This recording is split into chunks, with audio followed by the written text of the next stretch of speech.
Okay, so here we go to start this video. This is completing the square.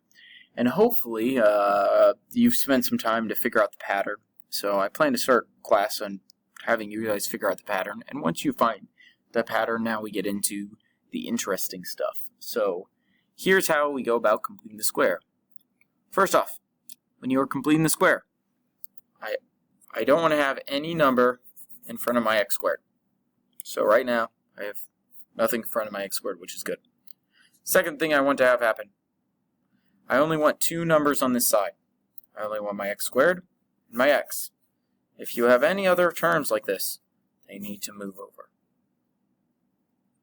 So let's get rid of you.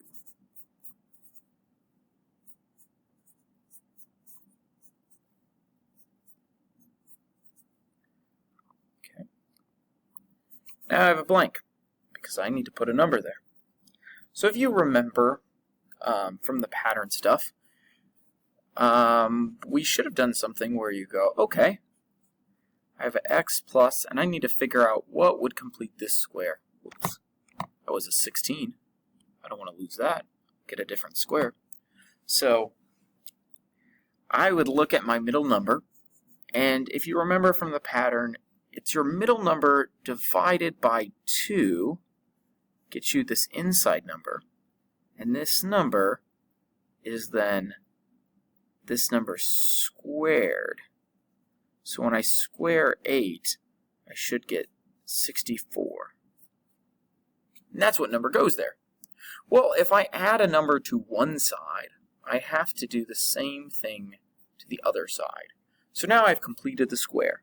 I divided this by 2 to figure out what number would go inside here. And then I squared the number to kind of complete that square. And we can see that this should make sense. Like 8 times 8 gives me 64, and 8 plus 8 gives me 16. So x plus 8 and x plus 8, those are my factors. I have factored it. I've completed the square. I've made it a perfect square. Now what we would get on this side is negative 12 plus 64, which is 52. So that is what I'd get. And then it becomes a problem like we've done yesterday. Like I have a little square. How do you get rid of a little square? Oh, I square root it. And then I should have x plus 8 equals the square root of 52, which that's not a nice number. So let's pull this up. About 7.2. And it should also be negative 7.2.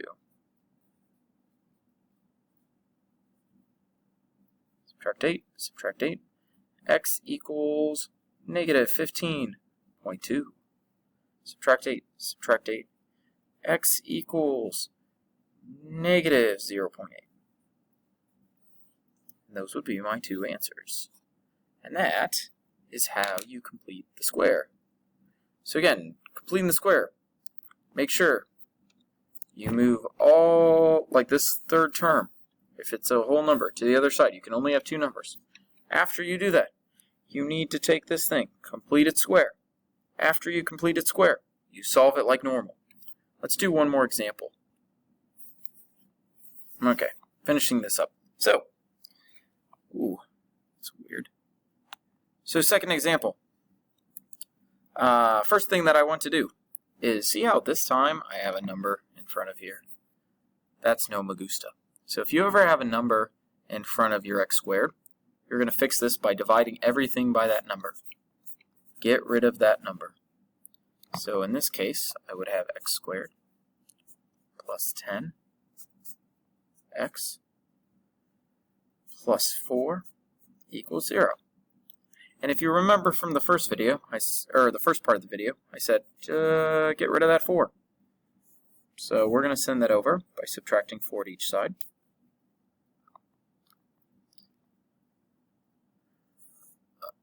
That will give me x squared plus 10x equals negative 4.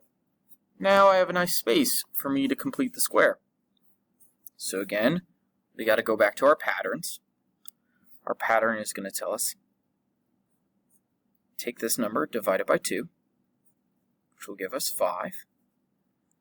And then we're going to square that number, which will give us 25. And again, our pattern is complete because 5 times 5 equals 25, and 5 plus 5 equals 10. Sweet, we factored it.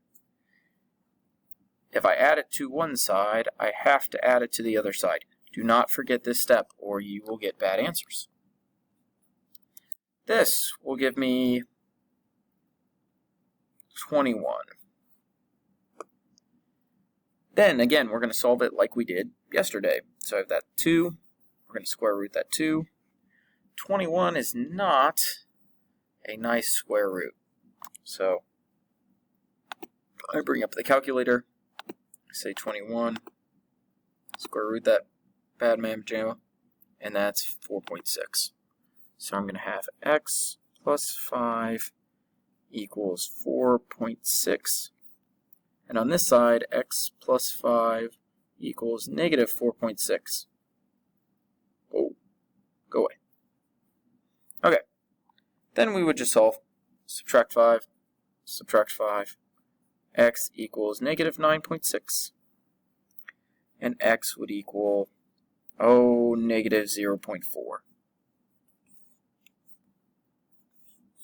Again, it's fine to get answers that aren't whole numbers because that's when we should be using this. Because if this thing factored, if I could sit here and look and go, oh, something times 4 will give me 10, I should factor this thing. But as you can see, no matter what combos of